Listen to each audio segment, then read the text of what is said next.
Adeus, doutor. Adieu, docteur, de Betty Milan. Texte français de Jean Sarzana. À la mémoire de Oswald de Andrade et pour José Celso Martinez Correia. Personnages. Seriema, analysante du docteur. Le docteur, grand analyste français. Maria, nourrice noire de Seriema. 4 ancêtres libanais de Seriema. Faya et Jarja, les 2 arrière-grands-pères. Illa, son épouse, et Aziri, une vieille tante. À ces acteurs s'adjoignent 2 personnages s'exprimant par la danse, dont le visage ni le corps n'apparaissent jamais. Baba Ogun, une divinité afro-brésilienne. Pombagira, une divinité brésilienne de l'Umbanda. Pour cette version pupitre, Didascali sera interprétée par une des 2 Seriema. La musique est imaginée par un duo jazz.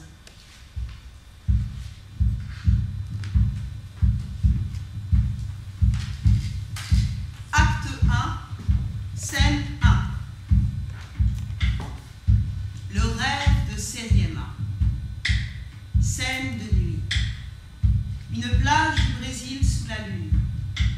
Dans le sable, reste d'une offrande. Quelques bougies finissent de brûler. À droite, le ciel étoilé. À gauche, végétation puissante. On devine un hamac où Seriema est allongé. Vieux mur évoquant un cimetière, la mer au loin. On entend une batucada.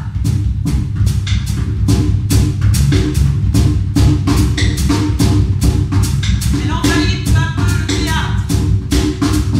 Entre Maria, tout en blanc, portant des offrandes.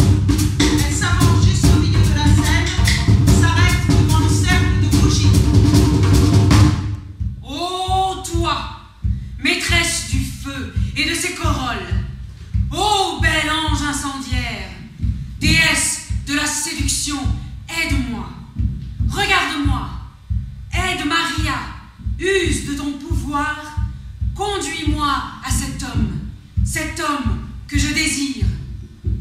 Prépare pour lui ton filtre magique, l'œil gauche de la salamandre, l'orteil de la grenouille, une langue de chien, une aile de hibou et beaucoup de poils de chauve-souris. Prépare tout ça bien comme il faut. Laisse mijoter longtemps, longtemps, et fais surtout que l'homme boive. Aide-moi, ô ma reine, allume le cercle de poudre noire, chauffe ta lance à blanc et plante-la dans le cœur de l'homme que je veux. Ô maîtresse, ô Pombagira, toi, l'oiseau qui virevolte, reçois mon offrande. Maria dépose la bouteille sur le sable et répand les roses. Elle trace un cercle de poudre, puis elle ferme les yeux, s'incline et se retire, les mains croisées sur la poitrine. Tout à coup, nue dans une robe rouge, la Pombagira jaillit. Au poignet, des lacets de couleur vive, décolleté cousu de monnaie d'or. À la main, une torche. Elle virevolte autour des offrandes. Elle sort un cigare tout tordu, l'allume à sa torche, tire plusieurs bouffées, saisit la bouteille et s'accroupit pour boire au flot, allume la poudre, jette le cigare et se met à danser.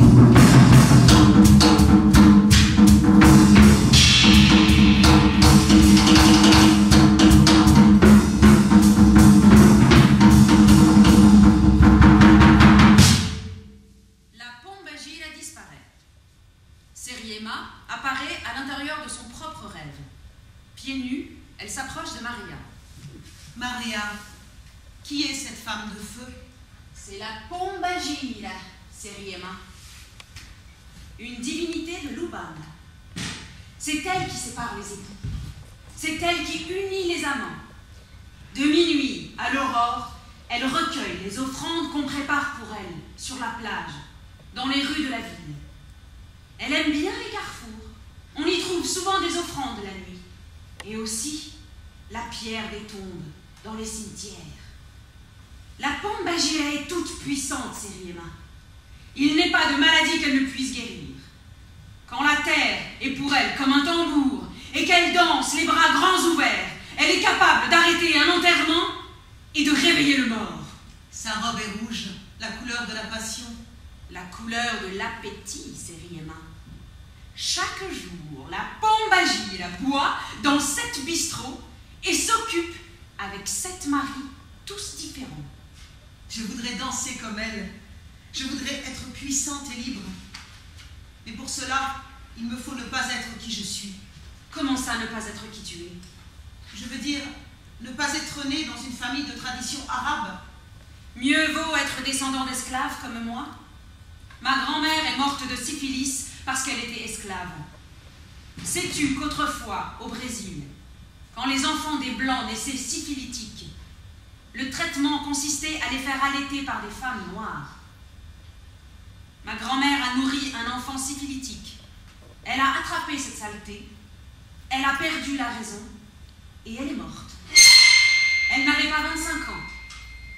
Ma grand-mère à moi a émigré du Liban à 14 ans. Tu sais pourquoi? Parce que son futur mari l'attendait ici, au Brésil. Tout avait été arrangé. Son père s'était dit... Pourquoi ne pas marier ma petite? Après tout, c'est déjà une femme. Et la gamine n'avait aucun moyen de s'opposer, tu penses? Pas même l'idée. Tout ce que Illa, ma grand-mère, savait dire, c'est... Du Liban au Brésil, à 14 ans. Et puis 5 fils, parce que Mektoub, c'était écrit. Voilà, c'est tout. Mektoub. Et elle est montée sur le bateau. Mektoub. Et elle a épousé le garçon qu'on lui avait choisi. Mektoub. Ça ne lui est jamais passé par la tête qu'une femme pouvait être libre, avoir les mêmes droits qu'un homme. Sais-tu ce qu'elle a dit à maman quand je suis née? Oula oul du Chibeb, la reine, jette bête, Tesla. Vraiment un bel enfant. Dommage que ce soit une fille. Puis quand ma sœur est née... Bête, encore un bête. Une fille, encore une fille. La naissance de ma sœur a été un enterrement. L'enterrement du rêve du fils qui n'est pas venu. Il ne suffit pas de naître dans un berceau en or, Maria, pour être heureuse. Une phrase suffit pour sauver quelqu'un, pour creuser sa sépulture. Et cette phrase, c'est elle qui l'a dite. La mère de mon père n'en avait que pour les garçons. Elle méprisait les filles. Rien de pire que de naître pour être mal accueilli. Les femmes de la famille devaient pondre un garçon pour exister. Est-ce possible? Ma tante Aziri priait jour et nuit pour que Dieu lui accorde de concevoir un mâle. Salam alik, Maria. Allah ma'ak. Aïssa, yallah. Salut Marie, pleine de grâce. Le Seigneur soit avec vous. Vous êtes bénie entre toutes les femmes et Jésus, le fruit de vos entrailles, est béni. Des neuvaines et encore des neuvaines.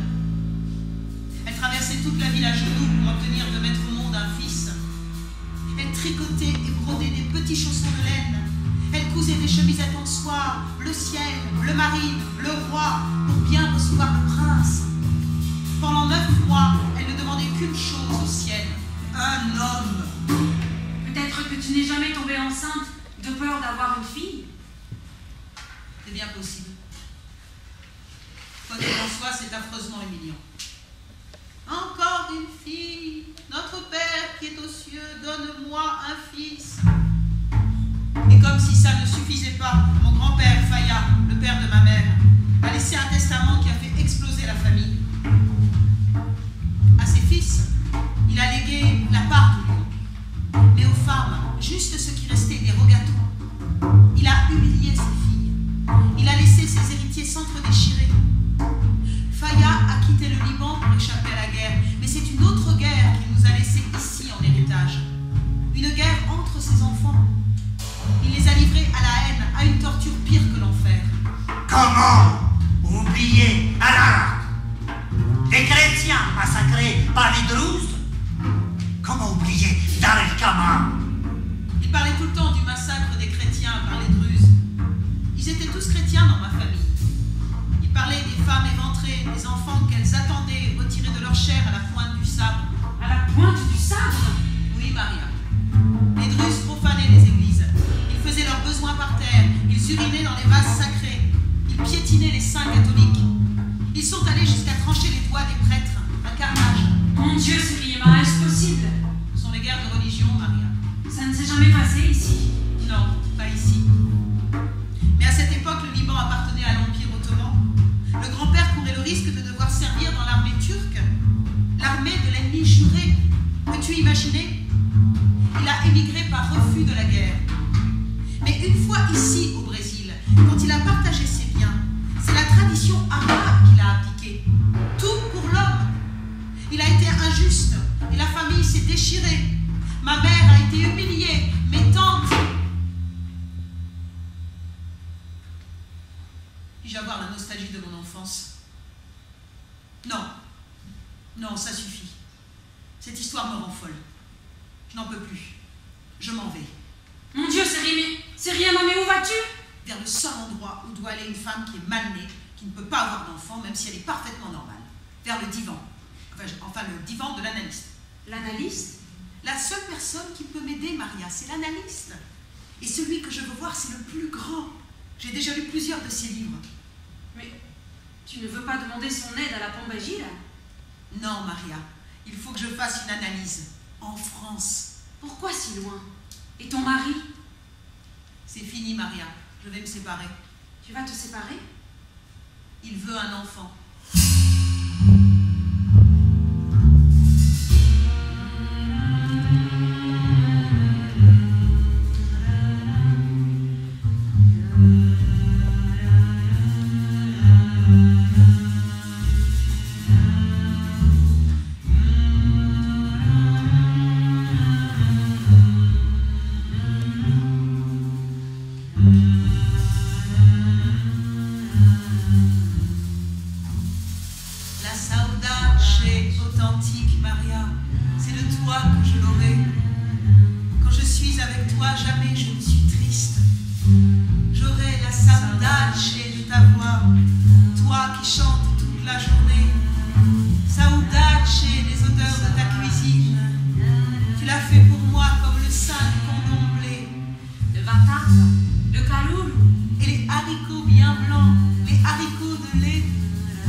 Scène 2, au Brésil. La chambre de Sériema, très simple. Grand lit, porte-fenêtre, bibliothèque débordant de livres. Au pied du lit, une grande valise ouverte. Le réveil sonne, Sériema se dresse mollement sur son lit. Quelle heure est-il? Ouh là là, il n'a pas sonné à l'heure. Ça va être un peu juste pour l'aéroport. Allez ma fille, remue-toi. Sériema saute du lit, se regarde dans un miroir, marche dans sa chambre, rit, s'adresse à la valise, passe derrière le paravent et enfile un tailleur, puis elle arpente la chambre. Demain, à la même heure, je serai à Paris, le cœur de la civilisation, au quartier latin, à 2 pas de la Sorbonne. Le Brésil n'avait même pas été découvert, elle existait déjà.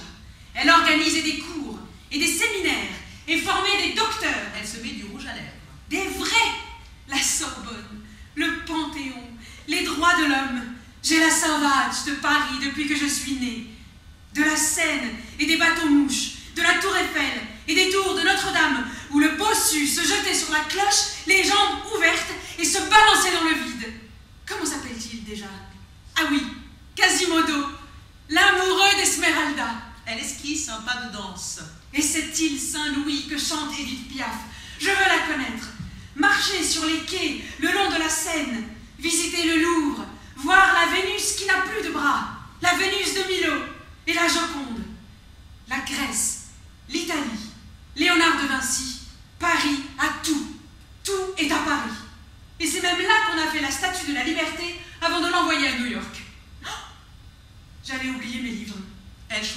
plusieurs ouvrages dans sa bibliothèque et les fourre dans sa valise. Freud. Les Freud. Elle ferme la valise avec difficulté et finit par la mettre debout. Allez, on s'en va. Bye bye. A te lungo.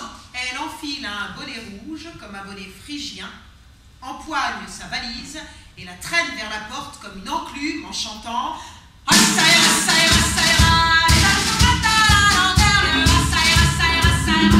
armes on les prendra !»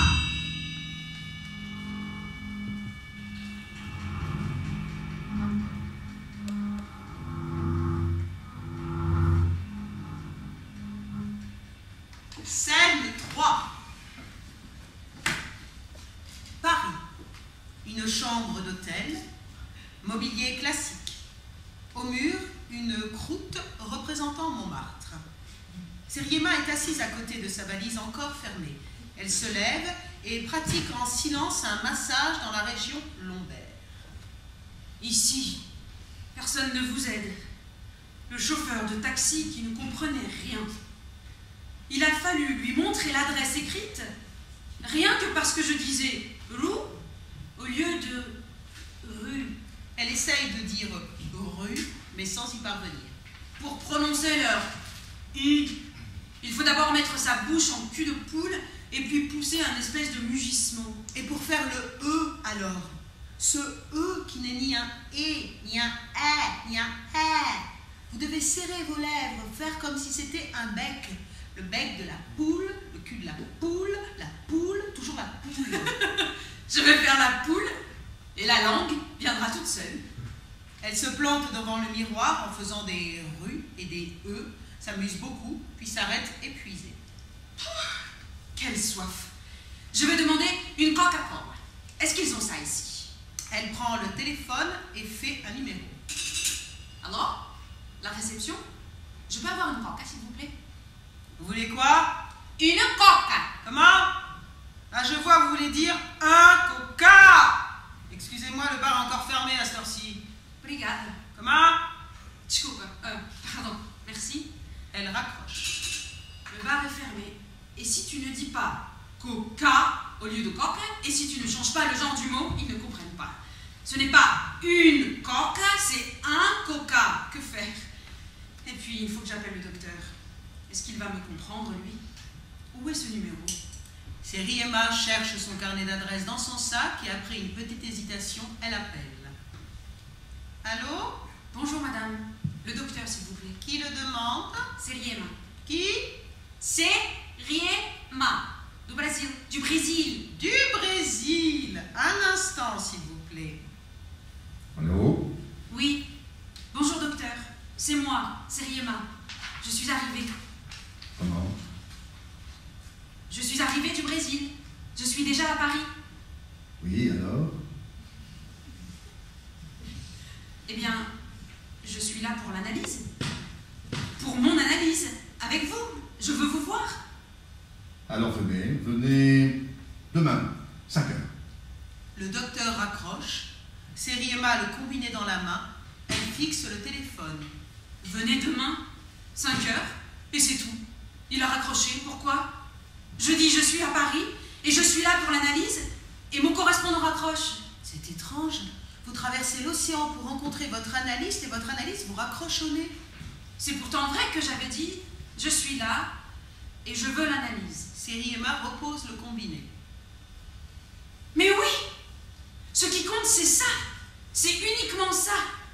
Et s'il n'avait pas raccroché si vite, je n'aurais pas réalisé ce que j'ai dit.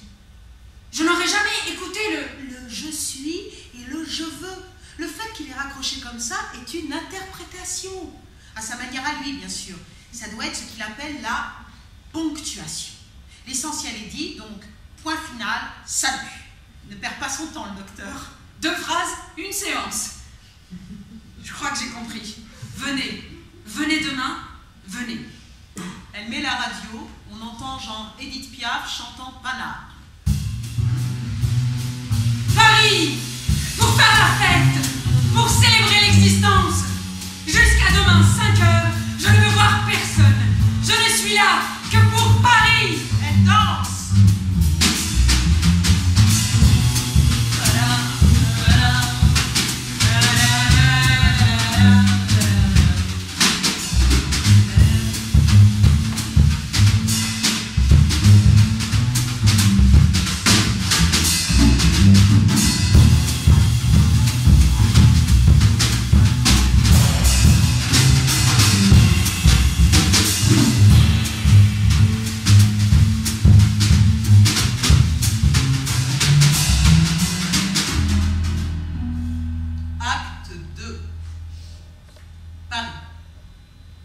cabinet du docteur, très sobre.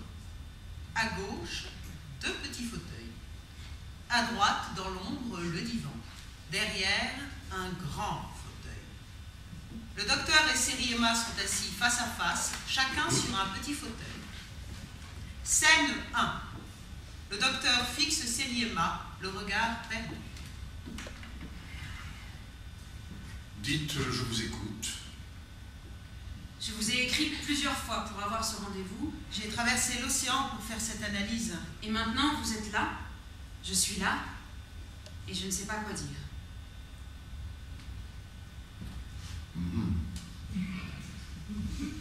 Elle veut et elle ne veut pas. Comme tous au début. Il faut laisser venir ou laisser filer, un peu comme à la pêche. Si l'analyste ne sait pas s'y prendre, il est perdu. Il trouve que tout ça est bien étrange, il est contrarié, surtout ne rien laisser paraître. Le plus petit durcissement avec l'analysant, et l'analyse s'achève avant même de commencer. L'analyste occupe la place du mort. Il doit taire ses propres sentiments pour que l'analysant puisse exprimer les siens. Tout faire pour éviter la lutte de prestige. Mais l'essentiel, c'est que le Brésil est arrivé. D'ailleurs, est-ce bien vrai qu'elle arrive du Brésil? Il y a du sang indien dans votre famille. Quoi? Moi, une sylvicole? Il ne manquait plus que ça. Le docteur croit vraiment que je descends des toupies en masse qui vivaient nus. Ils ont pris pour une bénédiction du ciel l'arrivée des Européens. Ils ont été réduits à exhiber leurs plumes et à agiter leurs maracas devant les rois de l'ancien monde, en crevant de froid ou de diarrhée. Où sont ton arc et tes flèches, Seriema? Où sont tes plumes et ta peinture? Vous devez me dire tout ce qui vous passe par la tête. Rien de ce que vous dites ici ne pourra être utilisé contre vous. Y a-t-il du sang indien dans votre famille? Non, non, pas du tout. Je descends d'immigrants libanais, 3e génération.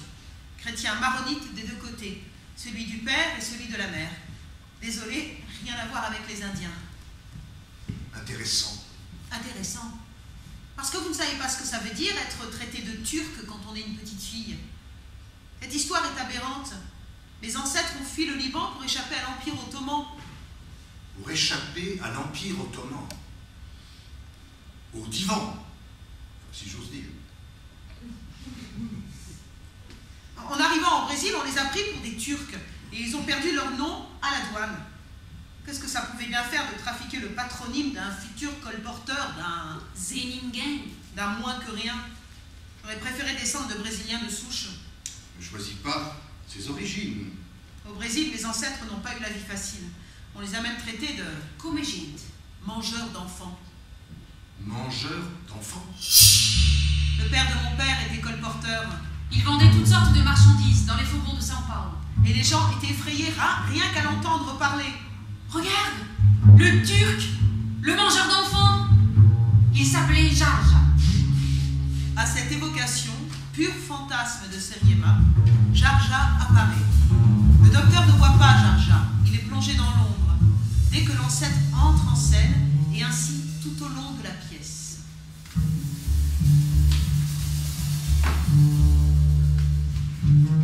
Tu crois peut-être que la marchandise se vend comme ça?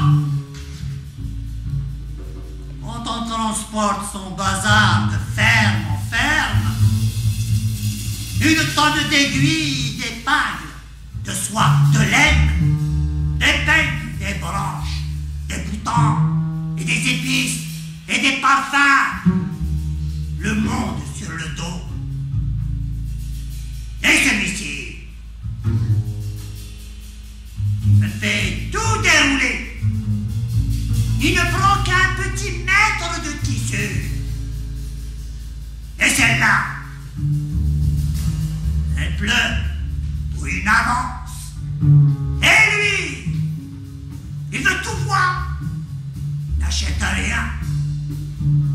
sans cesse à courir les routes. Jamais de toi, toujours la faim. L'Amérique, le Brésil, voilà, c'est moi. J'arrive. Ça y est, je suis arrivé. L'argent. Vite. Où est-il l'argent? Oh, toujours. Il travaille comme un bestiau. Ahlo, sahla. Tartan. Soie, coton, ciseaux, fil et aiguilles, peigne, papier, crayon. Pour ton garçon, pour ta fille, au meilleur prix, le moins cher du pays, pour tous les âges, pour lui, pour elle, ahlo, sahala, corne, sac et toupie, basilic, girofle et cannelle. Prends-les-moi, ma poupée, mon panier, mon ballon, ahlo, 3 sous pour ce fusil. Allez-y, dame dégaillée, étatez-moi, c'était de le don. Jar Jar disparaît. Et quoi d'autre? J'étais en train de me souvenir De quoi? d'un mot. Quel mot? Le mot qu'on disait quand on arrivait chez quelqu'un. Ahlo sahla. C'est un salut. Ahlo sahla. Mais quand mon grand-père, lui, arrivait dans les fermes, on le traitait de mangeur d'enfants. Le voilà, il est là. Les mamans partaient en courant cacher leur progéniture, comme si les Libanais étaient des cannibales. Mon grand-père, mangeur d'enfants, simplement parce qu'il ne parlait pas la même langue. Oui. Vos ancêtres parlaient une autre langue. Et vous êtes venu faire votre analyse ici, avec un analyste dont la langue n'est pas la vôtre. Et alors? Je n'étais pas née que j'apprenais les fables de La Fontaine et que je dansais le menuet. Dans ma famille, la France était le synonyme de civilisation. La moitié de la bibliothèque était en français. Et pour être bien éduqué, c'est cette moitié qu'il fallait avoir lu. La nourriture était brésilienne, mais servie à la française. Bonjour quand la visite arrivait. Au revoir quand la visite repartait. Mais le français n'est pas votre langue maternelle. C'est un problème. Je pourrais vous envoyer une élève de langue portugaise, une analyste née au Portugal.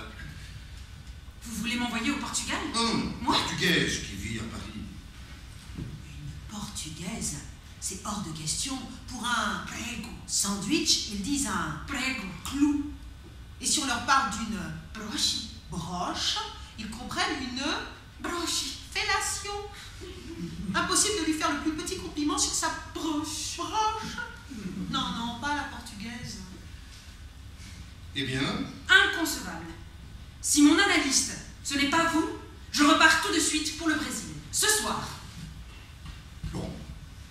Eh bien, revenez demain, 5 heures. Le docteur se lève et sort. Seriema sort derrière lui. Le docteur revient seul dans son cabinet. C'est curieux. Seriema veut à tout prix un analyste français. Et si ce n'est pas moi, ce sera avec personne. Et elle ne fera pas d'analyse. Alors il faut que ce soit avec moi. Dans le cas de Seriema, la personne de l'analyste est décisive. Il va falloir qu'elle découvre pourquoi elle m'a choisi. Son choix paraît inexplicable, mais il ne l'est pas. Freud a découvert l'inconscient parce qu'il a cru en des raisons qui échappent à la raison. Je ne sais pas pourquoi cette Brésilienne insiste tant. Je prends l'avion ce soir, je repars pour le Brésil. En tout cas, elle sait ce qu'elle veut. Scène 2. Et alors? Vous avez dit à votre secrétaire? La petite brésilienne peut entrer. Oui, c'est ça. Vous avez bien senti qu'ici, le diminutif est amical. N'empêche que ça m'a fait penser à la petite turque de mon enfance. Alors qu'ils avaient tous émigré derrière Jar Jar pour échapper aux Turcs.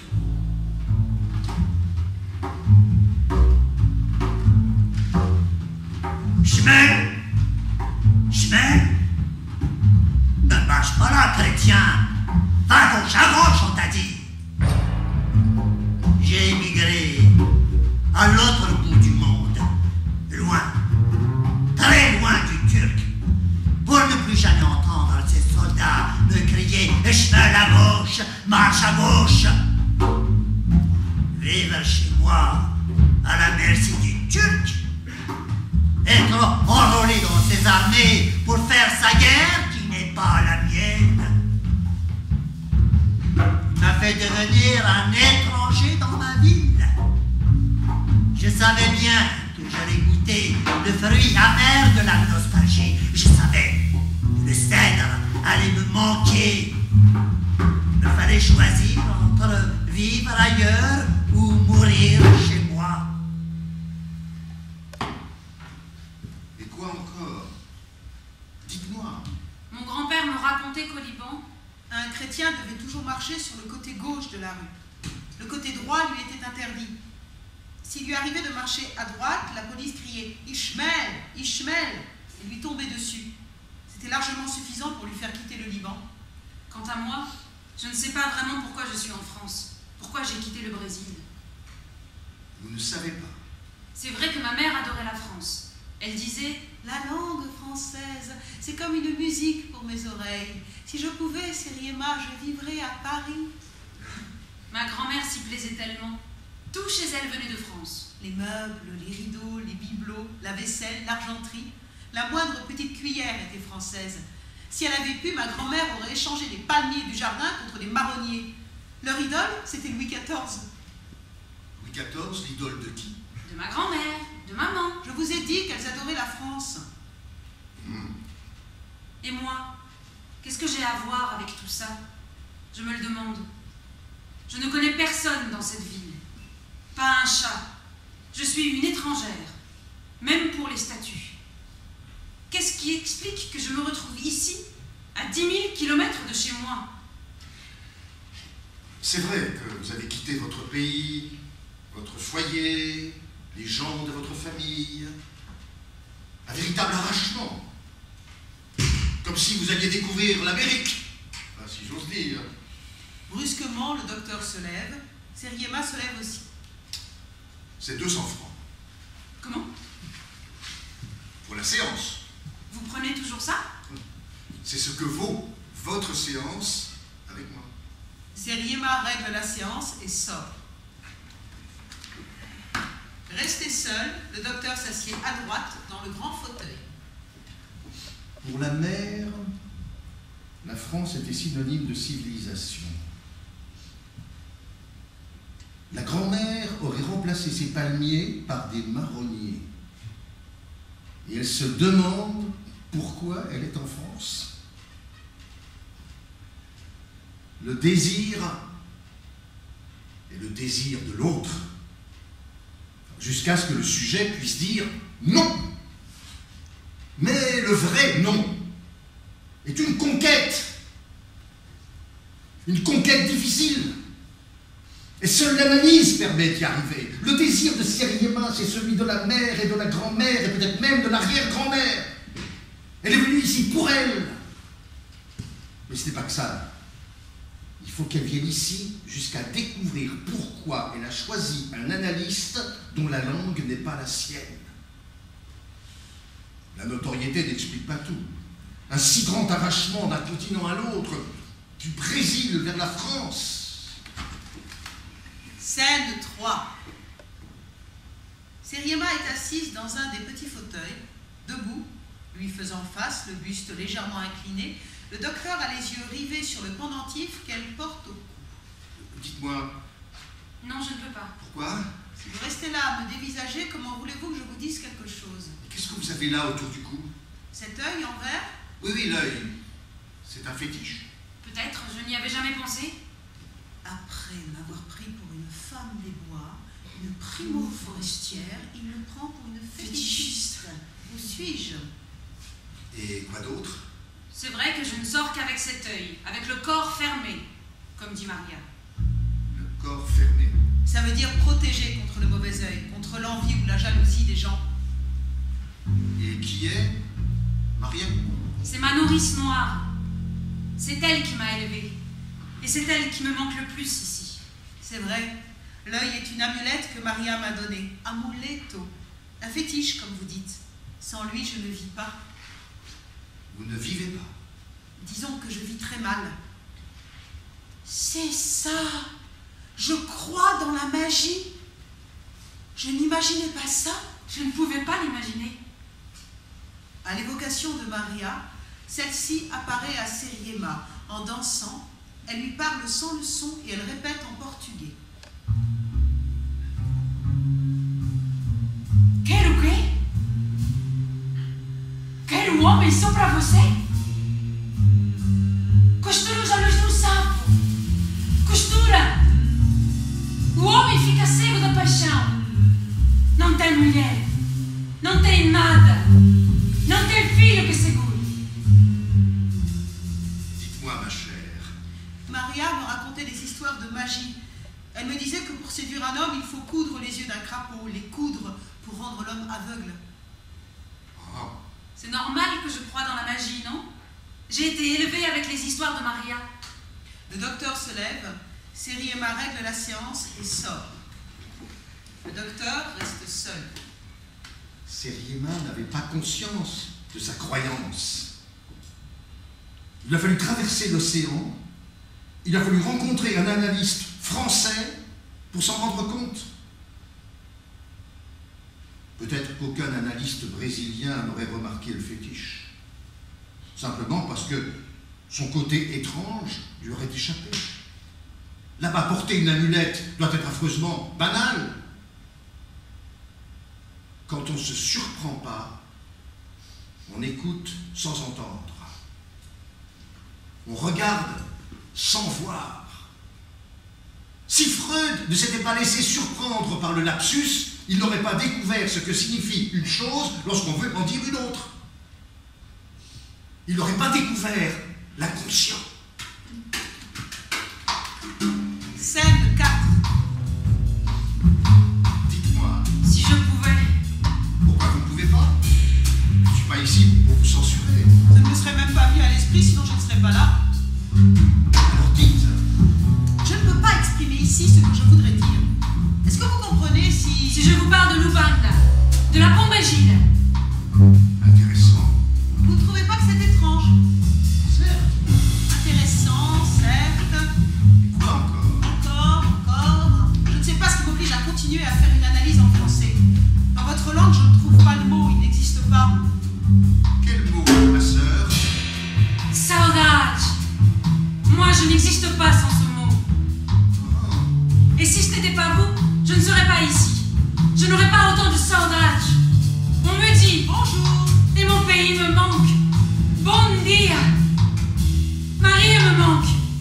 Maria. Le soleil me manque. Au sol. Bonsoir. Et c'est la même chose. Il n'y a pas de Bonsoir. dans ma langue. Juste boa noite. Bonne nuit. Chez moi, il n'y a pas de soir. La nuit tombe si vite au Brésil. Quand je fais une erreur, on commence par me corriger, on m'écoute après. Tout me rappelle que je suis une étrangère. Il m'est impossible d'éviter les fautes. En français, on dit la mère. Mais c'est masculin en portugais. Banque aussi. Au banque. Mais en français, c'est féminin. La banque. Ici, j'y vais presque chaque jour. Je dis toujours le banque. Je fais toujours la faute. Le comble. Notre samba. Au samba. Ici, c'est la samba.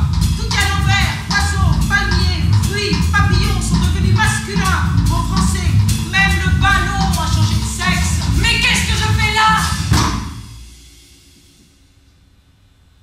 Brusquement, Seriema se détourne et se jette sur le divan où elle pleure en silence.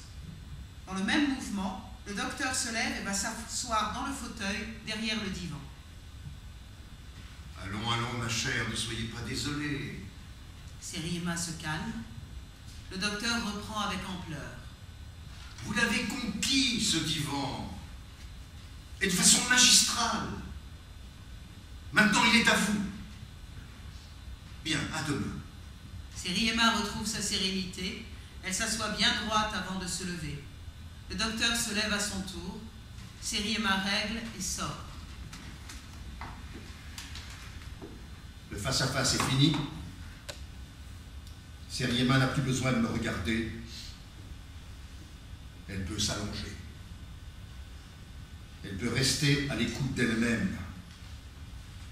Ça a été une vraie conquête. La plupart des gens vivent sans pouvoir s'écouter. Des oreilles de caoutchouc. Ils meurent de n'avoir pas pu s'écouter. Rien que ça suffirait pour justifier la psychanalyse.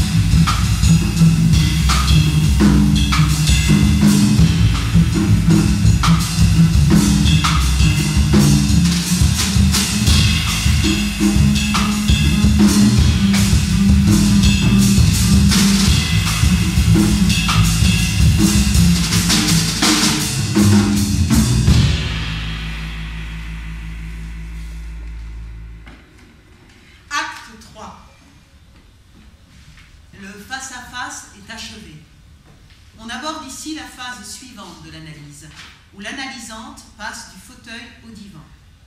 Une fenêtre, à peine visible au début de l'acte, va se dessiner peu à peu. Scène 1. Seriema entre brusquement, affolée, et se précipite sur le divan. Le docteur reste debout derrière elle. Que se passe-t-il? Dites-moi. Silence prolongé. J'ai eu une hallucination. Une hallucination? Qu'est-ce que c'était? Qu'est-ce que c'était? J'ai vu. Qu'est-ce que vous avez vu? Des rats. J'ai vu des rats dans ma chambre. Je suis descendue effrayée. J'ai demandé à la fille de la réception de monter avec moi. S'il vous plaît. Et elle est montée. Une fois dans la chambre, il n'y avait plus rien. Comment? Il n'y avait aucun rat, et moi j'en ai vu 2 noirs énormes. 2 rats? 2 rats. C'est étrange. Dites-moi. Rat est la première syllabe du nom de mon père, et aussi de mon arrière-grand-père. Lui, il est mort depuis longtemps. Et comment s'appelait-il? Raji.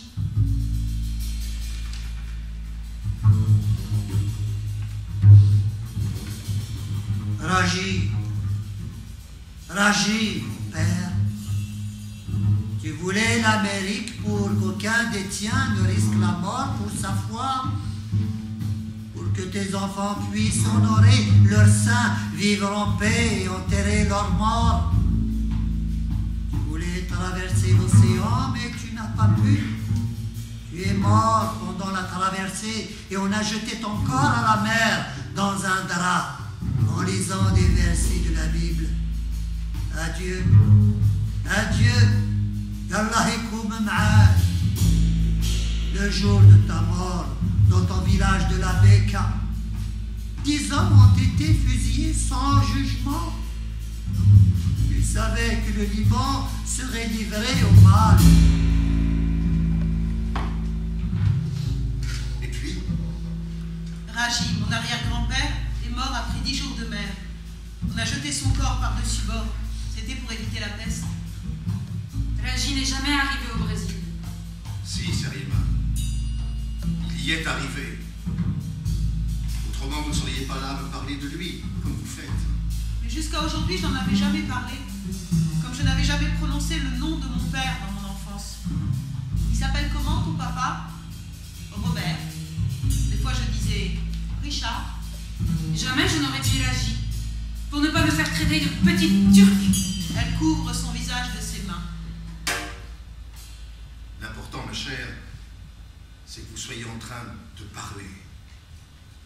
C'est que vous puissiez dire votre vérité. Personne ne peut nier éternellement ses origines. La vie dépend de ce qu'on peut dire et de ce qu'on dit. Votre vie a changé. Et l'hallucination? Mais justement, vous venez de vous en débarrasser. Le nom que vous taisiez pour cacher vos origines s'est matérialisé. Il s'est matérialisé dans le rat. ce dont vous pouvez dire Raji. Et vous n'êtes pas exposé à l'hallucination.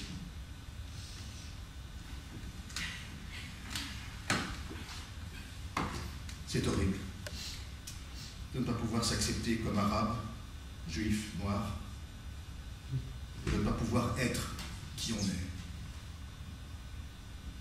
Rien n'est pire que le racisme contre soi-même.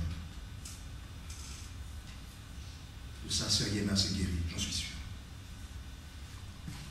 Seriema est allongée sur le divan. Le docteur est assis derrière elle. Scène 2.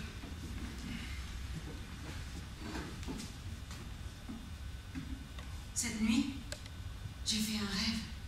Quel rêve, dites-moi. Je suis dans une grande demeure. Une demeure que je ne connais pas. J'aperçois par la fenêtre un carrosse tout en verre. Je sors de la maison et voilà 2 taureaux noirs qui chargent les chevaux. L'un est blessé, le carrosse se brise. Et soudain, je vois ma sœur dans le carrosse. Elle est morte. Et puis, Ma sœur, Milena, c'est moi-même. Je me suis toujours reflétée en elle, comme Narcisse dans sa fontaine. Mais le miroir s'est cassé. Milena est morte dans mon rêve. Pourquoi est-elle morte? Rien que du verre brisé partout. Le carrosse de rêve de verre me fait penser à Cendrillon. Je ne sais pas pourquoi. Ma sœur est à la place de Cendrillon. Elle est morte parce que l'illusion est perdue. L'illusion d'être Cendrillon. Blanche, blonde, civilisée. La française que je ne suis pas. c'est ça. Mon illusion d'être une Cendrillon s'est envolée. Il ne me reste qu'à accepter ma couleur d'olive. Je ne saisis pas. Oui, la couleur olive de ma peau. La couleur de mes origines. Mes origines libanaises. Elle découvre son bras. Le docteur observe. C'est ça. Couleur Méditerranée. Mais c'est bien l'olive, à la couleur inimitable, le blason de sa lignée, celle des Phéniciens, les maîtres de la mer qui ont transmis aux Grecs leur alphabet, colporteurs de mots, les grands ancêtres de Jarja, du mangeur d'enfants, et aussi de cette petite Turque qui ne sait pas ce que c'est que le soir. Seriema n'a jamais voulu être qui elle est. Elle aurait été contraire à elle-même jusqu'à maintenant. Mais ce n'est plus ainsi. Grâce à un rêve qu'elle aura interprété ici. Scène 3. J'ai rêvé de nouveau, un cauchemar. Oui, dites. J'ai rêvé que vous étiez mort. Hein? Vous étiez allongé dans un cercueil, entouré de la famille, des amis. C'était très curieux. De temps en temps, vous vous leviez pour consoler les gens en leur disant adieu. Comme un fantasme. Un fantasme. Non, bien sûr, je me suis trompée. Je voulais dire un fantôme. J'ai du mal avec ces deux langues si proches et si différentes. Je pense même que vous étiez mort dans le rêve à cause de ça. Je ne saisis pas bien. Si vous étiez mort, Je retournerai au Brésil. qu'est-ce que j'ai bien pu faire au ciel pour me fourrer dans cette salade? J'en ai marre de passer ma vie d'une langue à l'autre. Du thème à la version. Ici, il faut 3 mots pour exprimer la moindre petite action au passé. Il a mangé. Au portugais, c'est tout simplement. Comeu. Et pour un numéro tout bête, un petit mot en portugais. 90. 3 mots en français. 90. 80 plus 10. En français, je suis obligée de penser tout le temps, alors que dans ma langue, La langue du Aon. La langue de Maria. Elle parle à ma place. évocation de Maria.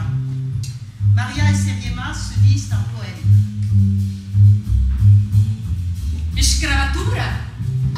Abominação. Dia, enfim, da abolição. Abstenção? Nunca! Eu sou pela liberação. Erotismo sempre. Imaginação. Paz sem justiça? Não. Tudo depende da sua ação. Abominação.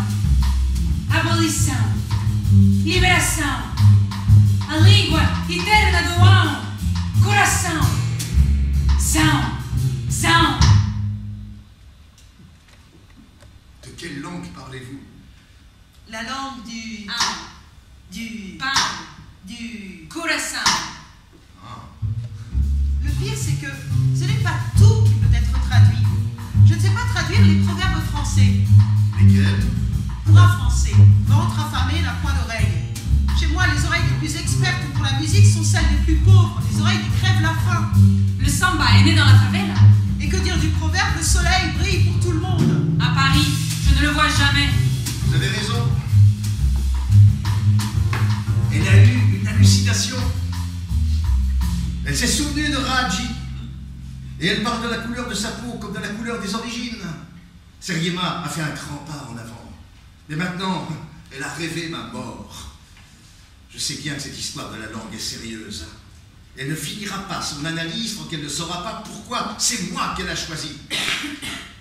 Il faut aller au fond de l'analyse pour se séparer de l'analyste. Serre de 4. Je ne sais pas comment faire ma séance aujourd'hui. Je ne sais même pas si je vais pouvoir rester en France. Mais pourquoi donc? Je ne peux pas dire. Rien de ce que vous dites ici peut se retourner contre vous, vous le savez bien. J'ai perdu l'œil. Quoi? Oui, en sortant de la cabine du téléphone. Vous êtes cogné? Vous avez perdu un œil? Mais non, non, pas mon œil, pas le vrai, mon œil de verre. Dans la cabine. Ça? Dans la cabine où je trafique le téléphone. Vous trafiquez le téléphone? Oui, pour parler avec le Brésil. Tous les Brésiliens font ça. Et comment avez-vous perdu votre fétiche? Je ne sais pas, tout ce que je sais, c'est que plus rien ne m'intéresse. Retournez à la cabine, cherchez votre œil. Si vous ne le retrouvez pas, téléphonez au Brésil, télégraphez tout de suite, pour en commander un autre, vite. Hier, elle a rêvé de mon fantôme. Elle a dit que si je disparaissais, elle retournerait au Brésil. Aujourd'hui, elle a perdu le fétiche. Elle a dit que sans lui, plus rien ne lui importait. Elle veut pas l'analyse, elle résiste.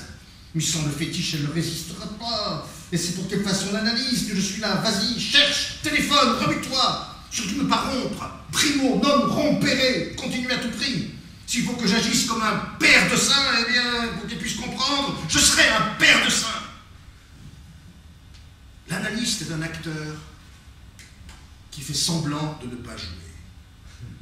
Il doit se taire pour découvrir le rôle que l'analysant lui attribue. Ici, tous les drames, toutes les nationalités, toutes les diasporas sont bienvenus. Dans le fond, ce n'est pas parce que je suis français que je ne suis pas brésilien. Scène simple. Et alors, ma chère? Aujourd'hui, je ne sais vraiment pas ce que je vais dire. Je ne pense qu'à la Coupe du Monde, au prochain match du Brésil. J'aurais bien voulu être chez moi pour le voir. Silence prolongé. Et puis? Ce qui me vient à l'esprit, c'est que je voudrais avoir des enfants. Beaucoup d'enfants. Assez pour les voir jouer au foot ensemble. Des enfants. Moi qui n'ai jamais pu tomber enceinte. Jamais? Non, ce ne sont pas les occasions qui ont manqué. J'ai fait tous les examens. Le gynécologue dit que je suis normale. Long silence. Et puis?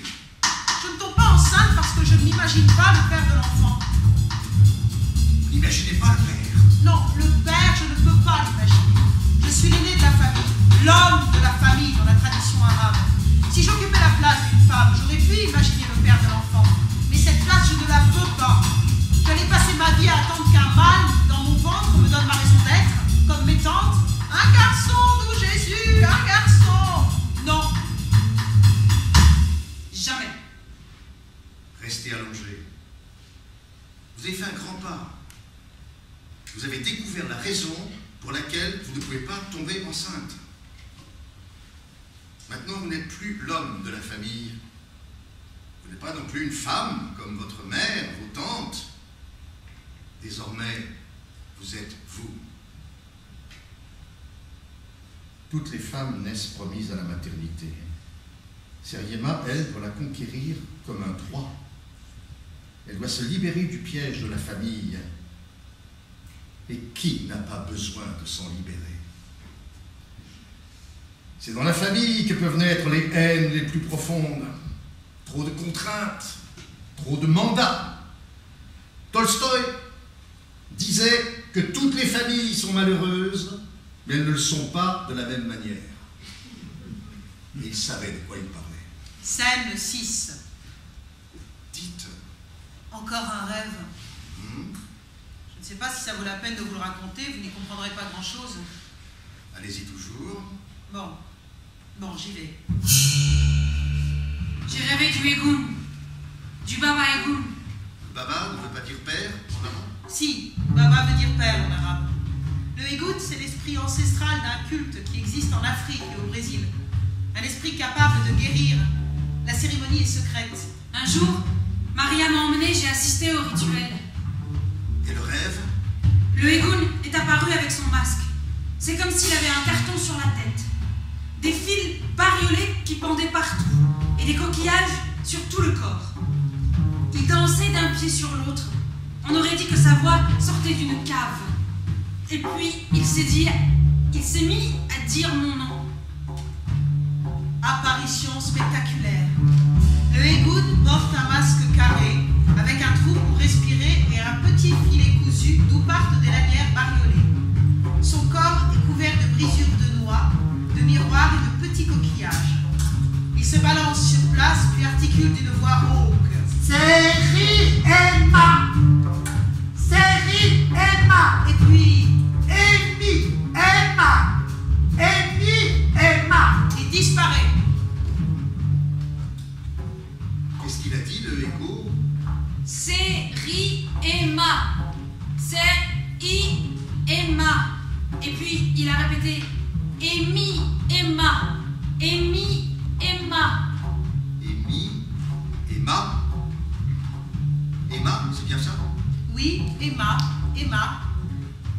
Emma, mon Dieu.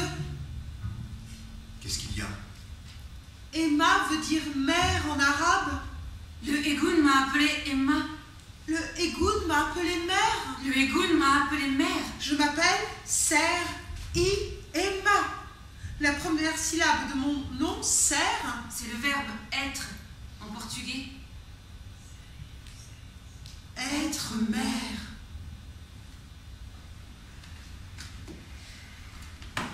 Emma. Le mot arabe, le mot clé. Le sésame de la maternité. Je savais bien ce qu'elles signifient, ces deux petites syllabes, papa, maman. Je les connais dans presque toutes les langues. Mais il fallait qu'elles trouvent elles-mêmes. Il faut que l'analysant s'écoute. L'analyste doit précipiter le discours de l'analysant sans se précipiter lui-même. L'enfant est enfin à sa portée. Série Emma s'est déjà réconciliée avec elle-même, avec son sexe, ses origines métisses, même si elle ne le sait pas encore. Combien de gens vivent et meurent contrariés par leur sexe biologique? Ils souffrent toute leur vie de ne pouvoir se faire entendre, de ne pas oser la parole. Rien ne compte davantage que de parler pour être entendu. Scène 7.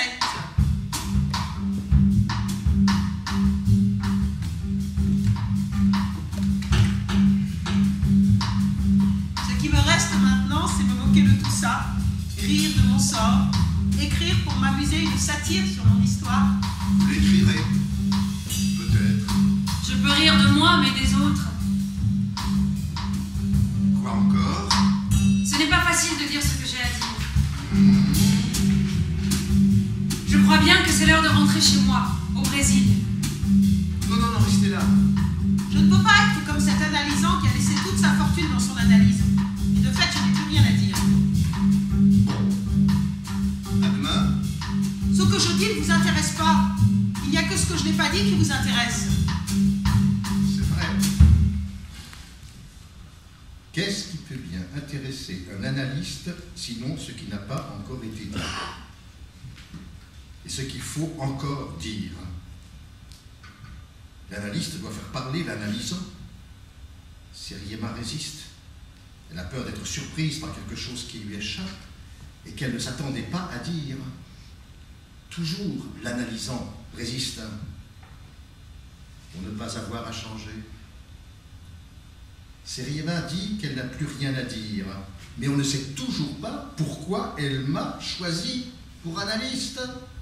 Pourquoi elle a choisi un analyste dont la langue n'est pas la sienne? et qui ne connaît qu'un seul mot en portugais, saudade. Scène 8. Je vous écoute. Vous savez, votre chemise me fait penser à la papa et aussi au gâteau qu'on mangeait au cirque quand j'étais petite. Pé de moleque. Un gâteau de mon pays. Mollet. Moleque. Ça veut dire gamin, espiègle. C'est un petit gâteau très sucré que tous les Brésiliens connaissent et qui dépasse la capacité d'imagination d'un Français. C'est une bonne raison de vouloir retrouver le pays natal. Le pays du Pé de moleque. Bien sûr. Bien sûr, bien sûr. Vous êtes toujours d'accord, mais vous ne comprenez pas. Votre monde est un, le mien est autre. Ce qu'il y a dans un monde n'existe pas dans l'autre. Et moi, ici, je vis toujours un manque de quelque chose. Ici, en France, je ne suis pas chez moi. En français, je ne suis jamais sûre de dire ce que je peux dire. Je bute sans cesse sur les mots de votre langue. Toujours, je me cogne à eux. Vos mots, ici, ne me servent que pour communiquer. Combien ça coûte? Rendez-moi ma monnaie. Passez-moi le pain. Chacun d'eux n'a pour moi qu'un seul sens. Il n'évoque rien d'autre que lui-même. Pour moi, les mots français n'ont pas de résonance. Ils sont opaques, comme des objets. Derrière eux, au-delà d'eux, il n'y a rien. Et les autres mots? Les mots du portugais? Les mots du portugais, je suis née avec eux. J'ai été élevée dans les mots de ma langue. Ils ont tous plusieurs sens. Ils me renvoient à d'autres époques, à des lieux différents. Je ne m'en sers pas que pour échanger. Je joue avec eux et eux jouent avec moi. Et nous nous amusons comme dans mon enfance. La langue, c'est la joie. Rien ne vaut cette joie. Dans ma langue, il y a toujours quelque chose au-delà du mot, qui tout d'un coup m'ouvre un espace nouveau, qui le dévoile. Les mots sont transparents, diaphanes, comme un voile. Et moi, sans le voile, je n'existe pas. Sans le voile, je n'existe pas. J'ai interrompu la séance tant cette phrase m'a paru décisive. Qu'est-ce que ça peut bien vouloir dire? Seriema n'est pas musulmane. Elle descend de chrétiens libanais. Elle n'a rien à voir avec le voile. Scène 9. Hier, j'ai dit « Sans le voile, je n'existe pas ». Et vous m'avez coupé. C'est vrai. J'ai pensé toute la journée à cette phrase. Et je me suis endormie sans comprendre. Et ce matin, j'ai eu un rêve. J'étais vêtue en odalisque et je dansais. Soudain, mon père arrive et me regarde. J'arrête de danser et il me dit en souriant « Tu te rappelles? Là-dessus, je me réveille et je me souviens que c'est lui qui m'a donné ce costume de danseuse. Je l'aimais tellement, ce costume, que je l'ai porté très longtemps, jusqu'à ce qu'il devienne vraiment trop petit. En fait, j'aimais ce déguisement parce que mon père aimait me voir dedans. Et alors? Il était très jaloux, mon père. Il a toujours voulu que je sois très secrète, comme toutes les femmes de ma famille. En fait, c'est pour ça. Dites-moi. C'est pour ça, au nom du secret, que je vous ai choisi. Comment? C'est pour rester secrète comme mon père le désirait. C'est pour ne pas me dévoiler que j'ai choisi un analyste qui ignorait le portugais. J'ai pris un analyste qui ne connaissait pas ma langue. Devant qui je ne pourrais jamais me livrer. Aussi absurde que ça puisse paraître, je ne vous ai pas choisi pour ce que vous savez, mais pour ce que vous ne pourrez jamais savoir. Parce que ma langue est hors de votre portée. c'est une aberration. C'est un acte inconscient. Je vous ai choisi pour obéir à mon père, à son désir. C'est le propre de l'inconscient d'agir à notre place. Une folie. Mais c'est elle qui m'a fait venir ici. Comme la folie a conduit le Quichotte à courir la campagne espagnole et elle l'a fait devenir lui-même. Quand il s'est dit guéri et qu'il a renié la chevalerie, quand il a cessé d'être Don Quichotte de la Manche pour devenir Alonso Quijano, il est mort. Il est mort de ne plus rêver. Oui, c'est ça. Moi, je ne peux pas. Je ne veux pas guérir de mes rêves. Le Brésil m'attend. Ma chère, quoi encore? Autre chose? Mais nada. Plus rien. Seriema se lève et règle la séance. Le cabinet est maintenant inondé d'une lumière très chaude. Par la fenêtre, on voit Paris sous le ciel bleu. Seriema sort en dansant. Je suis partie. Je suis au Brésil. L'analyse est finie. Adieu, docteur.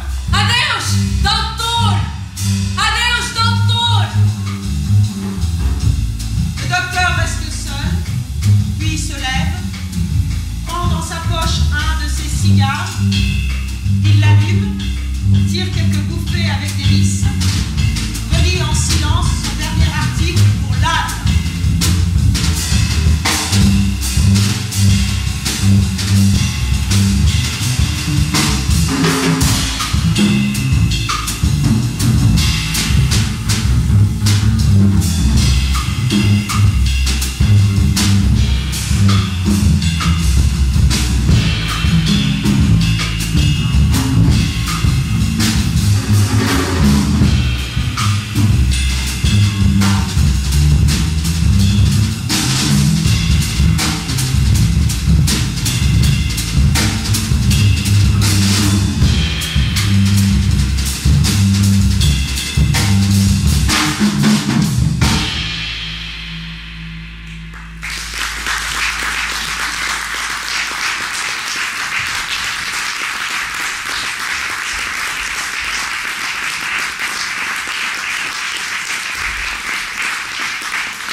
élevé par sa mère, qui lui apprenait le latin et le français, mais que le Brésil, il l'avait appris avec Isabelle, qui était sa nourrice. Qu'elle avait, enfin, lui, il était un grand théoricien du Brésil. Et donc, voilà. Et donc, cette pièce... En fait, j'ai écrit un roman d'abord, qui s'appelle Le perroquet et le docteur. C'était une très lourde tâche, parce que il fallait le traduire. Enfin, moi, je me suis mise à le traduire du portugais en français parce que je n'étais pas contente des traductions qu'on essayait de faire, etc. D'ailleurs, je pense qu'un des grands problèmes qui se posent vis-à-vis des autres langues, c'est toujours le problème de la traduction. Le traducteur est un auteur, lui aussi. C'est un passeur sans lequel le monde ne respire pas, parce qu'il ne peut pas se communiquer, etc. Et donc, bon, je me suis mise à traduire, et ça a été un long exercice. J'ai fait une première adaptation du perroquet qui n'a pas marché du tout. C'était trop proche du roman. L'adaptation d'un roman est quelque chose Enfin, il faut complètement oublier, il a fallu que j'oublie complètement la version du roman pour arriver à cette pièce-ci. Et ça, je l'ai fait grâce à l'aide d'un Français merveilleux qui s'appelle Antoine Bourseillet, un homme de théâtre qui m'a soutenu. Et bon, et grâce au travail que j'ai développé avec Jean Sarzana, qui est là, qui pourrait peut-être venir aussi un peu ici. Il a traduit le texte. Le traducteur français.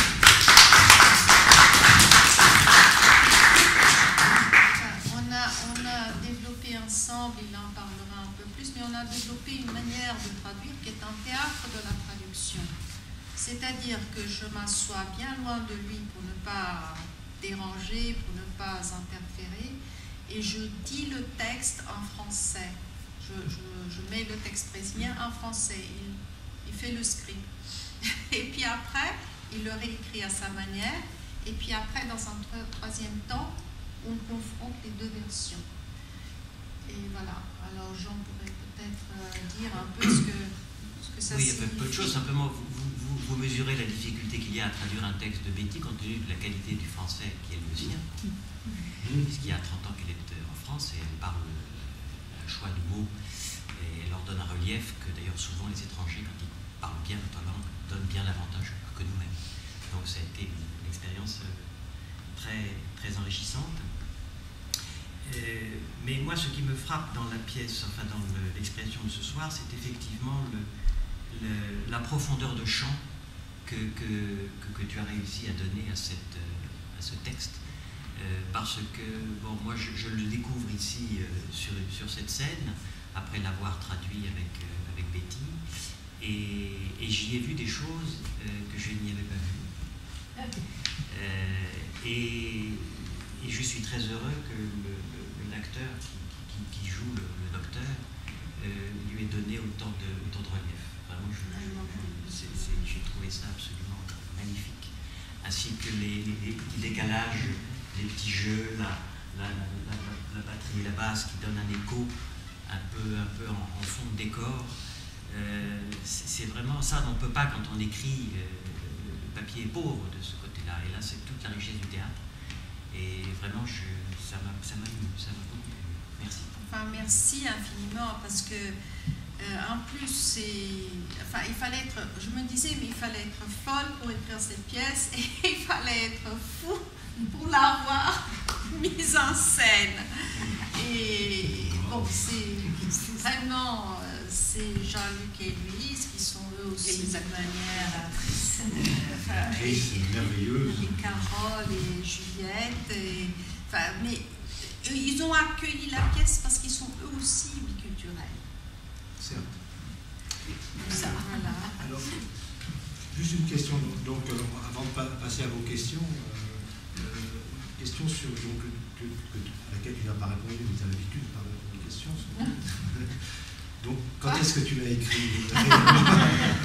Mais écoute, il y a des années que la première version, c'était il y a 4 ans, je pense, non? 4 ans. Puis après, je l'ai travaillé pendant 2 ans. C'est-à-dire en allant et revenant, portugais-français, Antoine Bourseiller réécrit, c'était vraiment très long à arriver à... Je ne sais pas ce que le public... J'aimerais bien entendre le public. On va lui donner la parole tout de suite.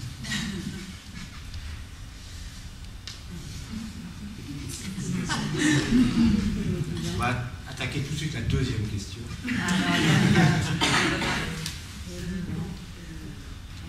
comprend que cette pièce, c'est votre vie, n'est-ce pas? Mais c'est aussi la vie de millions de Brésiliens qui sont... Le Brésil est, comme vous avez bien dit, un pays cosmopolite. Il y a des gens du monde entier qui sont partis beaucoup pour des raisons de guerre, de conflits mondiaux, etc. Mais tout le monde n'a pas pu venir en France faire une analyse avec Lacan. Bien vu. Et je me suis dit, est-ce que... oui, une chose que je n'ai pas bien saisie, vous avez dit que votre famille vous a... et chez vous, c'était interdit de parler l'arabe. Parce qu'ils souhaitaient qu'on s'intègre. On s'intègre dans le pays. Parce que moi qui suis, comme vous, fille d'immigrés d'Europe au Brésil, après la Deuxième Guerre, dans ma famille, il était interdit de parler portugais à la maison pour garder la culture du pays. C'est dur d'être petit enfant ou fils d'immigrants. On est toujours interdit de quelque chose. Parce qu'il fallait garder le pays, il fallait garder le lien. Le Brésil est un pays tellement gigantesque. De toute façon, on allait parler portugais, on allait aller dans la rue, on allait danser la samba et manger la feijoada. Mais il fallait garder absolument sa culture d'origine. Qui était laquelle? Russe et allemande. Ouais. Mais bon, je pense que les Libanais ne voulaient pas garder la culture arabe, pour les raisons qu'on peut imaginer. C'est-à-dire, justement parce qu'ils étaient persécutés, parce qu'ils étaient objets de xénophobie. Ceci dit, on voit bien dans la pièce qu'il la gardait quand même. Puisqu'il perdait la langue, mais qu'il gardait les traditions sur l'héritage et le rôle de l'homme et de la femme. Ça apparaît clairement. Une dernière chose, c'est peut-être pour ça que vous avez eu besoin de faire cette analyse pour assumer les origines arabes et se dire, mais je suis brésilienne. Malgré ces origines, tout ça, mon cœur est... C'est ça. cœur appartient à la langue du Han. Oui, Miguel-Ange Sarmiento.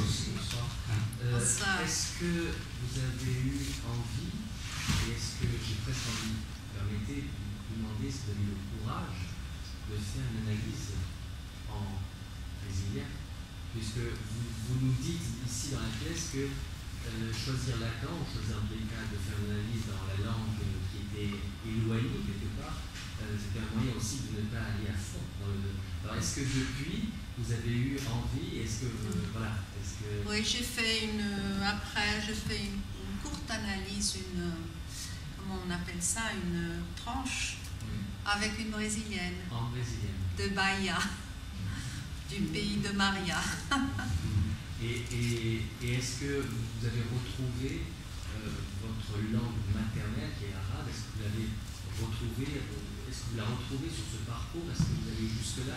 Non, la langue arabe n'est pas ma langue maternelle. La langue maternelle, c'est le brésilien. Enfin, il parlait l'arabe, mais je n'ai pas été élevée en arabe.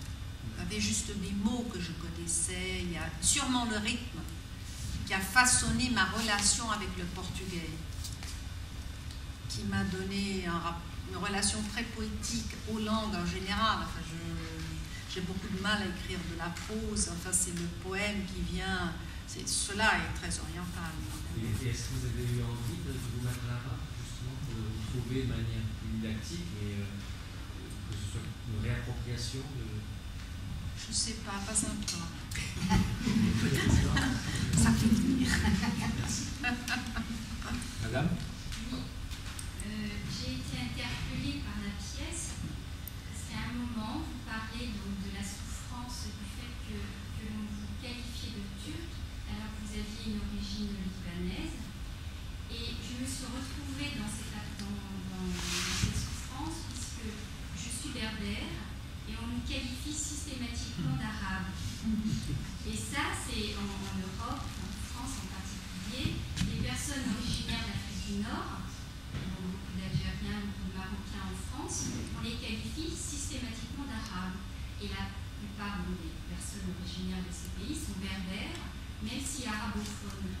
Et voilà, donc ça m'a beaucoup interpellée. Je me suis retrouvée dans cette pièce qui est universelle finalement. Et puis je me retrouve aussi dans ce que vous dites, dans le sens où vous dites la langue arabe, je me retrouve par ses sonorités, peut-être le rythme, mais que vous ne parlez pas la langue et juste quelques mots. Et je me retrouve également dans cela parce que je suis originaire, donc je suis berbère, mais je ne parle pas la langue également, mais je suis sensibilisée à cette culture et à cette linguistique, puisque je suis originaire de là-bas, donc je suis sensible par l'émotion, par la culture, même si je ne maîtrise pas la langue. Donc c'est pour ça que je trouve cette pièce, universelle et qu'elle peut toucher énormément de personnes dans le monde. Vous ne parlez pas le berbère et vous parlez l'arabe? Pas du tout, ni l'un ni l'autre. Ni l'un ni l'autre. Je comprends le berbère par contre, quelques mots en tout cas, mais je ne comprends pas du tout l'arabe. D'accord. Non, c'est sûr qu'en France... Et l'arabe du coin, les petits commerçants qu'on appelle l'arabe du coin, ne sont pas des arabes, ce sont des berbères. Voilà, donc c'est un parallèle avec notre histoire, similaire. Merci. Ouais, si on pouvait arrêter d'épingler des gens arabes, berbères, brésiliens, etc., c'est génial, n'est-ce pas? C'est la grande utopie. Il y a une autre langue qui nous est traduite ce soir, je trouve, et ça c'est assez intéressant, qui est vraiment frappant à entendre, comme ça, c'est le Lacan. Finalement, le Lacan à la portée de tous. Et ça, c'est bien, parce que c'est vrai que c'est une langue quand même très spéciale, très comme ça dans les milieux intellectuels. Il y a une manière de parler le Lacan. Et là, je pense que Betty nous vulgarise, mais dans le bon sens du terme, d'une manière extrêmement sensible, finalement, le Lacan. Et au travers de l'interprétation, effectivement, on voit que c'est quelqu'un qui cherche, quelqu'un qui se bat, c'est un acteur, aussi un acteur de l'analyse. Ça, c'est assez frappant et assez intéressant, je trouve, de voir ça, de l'entendre. C'était tout à fait un acteur, oui. Enfin, il mettait en valeur le théâtre. La preuve, par exemple, quand Seriema se jette sur le divan, il lui dit vous l'avez pris magistralement. D'ailleurs, ça, on ne comprend pas très bien dans la lecture parce qu'il faut qu'elle se jette sur le divan pour qu'on comprenne le magistral. J'ai pas de divan. Mais la façon dont il était capable comme ça de dramatiser les petites choses de la vie faisait qu'elles prennent un relief et un sens et qu'on puisse effectivement avancer, passer d'une chose à l'autre. Que votre vie puisse effectivement changer. Et je trouve qu'il y a un très beau moment dans la lecture aussi, c'est un moment de silence, c'est quand les deux Sérima se regardent. Tout à coup, ça ouvre plein de champs d'explication et le fait de faire un double enfin, je sais pas, ça donne à voir aussi l'analyse, en fait. Oui, je voulais juste rebondir sur ce que disait Sadia. J'ai aussi eu ce sentiment, j'ai ressenti ce côté universel, et en même temps, moi j'ai senti des contradictions, mais qui s'expliquent, puisque vous l'avez expliqué, la rupture, et en même temps le fait de tisser, en tout cas de retisser des liens par rapport à vos ancêtres. C'est-à-dire que d'un côté, vous dites que vous êtes né au Brésil, votre nourrice était une noire brésilienne qui s'appelait Maria, et en même temps, vous faites beaucoup référence au père. Voilà, ces contradictions-là qui effectivement se traduisent aussi dans des vécus à peu près semblables, avoir, comme on dit, l'expression le cul entre deux chaises, entre deux cultures. Là, pour le coup, effectivement, c'est entre deux cultures, mais en trame de fond, le français qui reste quand même un peu le pays, l'Eldorado. Voilà. Moi, j'ai ressenti un peu la pièce. Il y a des contradictions qu'on retrouve quand on a plusieurs cultures. Voilà, et de toute façon, d'où qu'on vienne, la France est toujours l'autre culture. Donc, je pense que ça concerne effectivement les différentes nationalités. C'est ça qu'il y a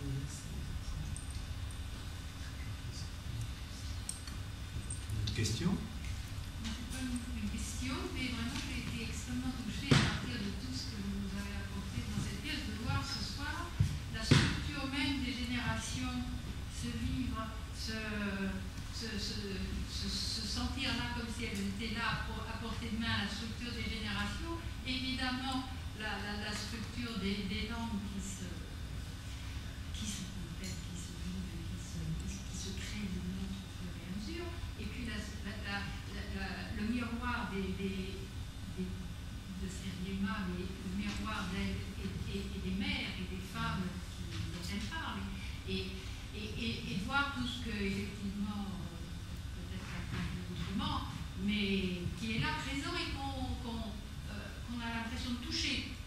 Donc cette structure des générations, et puis de l'histoire individuelle, vraiment, et particulièrement sensible dans le miroir que l'une trouve dans l'autre.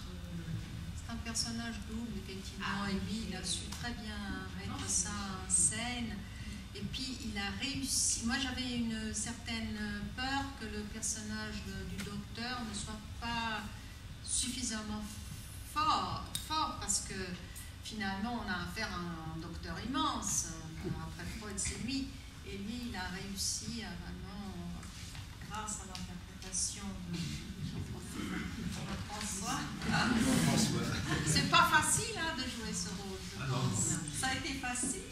Surtout que je lui ai envoyé le portrait de Lacan sur Facebook. Parce que je suis ami de Lacan sur Facebook. Je pense qu'il n'écrivait pas pour l'âne. Si. Tu es sûr de ça? Bien sûr, je l'ai. Ah bon? J'ai l'âne. Je me suis permis, je me suis permis un petit rajout à la dernière didascalie. Une petite blague que j'ai fait. Quand il dit, il écrit pour l'âme. Voilà. Parce que ça m'a toujours frappé de voir tant de philosophes, d'intellectuels, et notamment Lacan, écrivaient dans un livre qui s'appelle L'âne.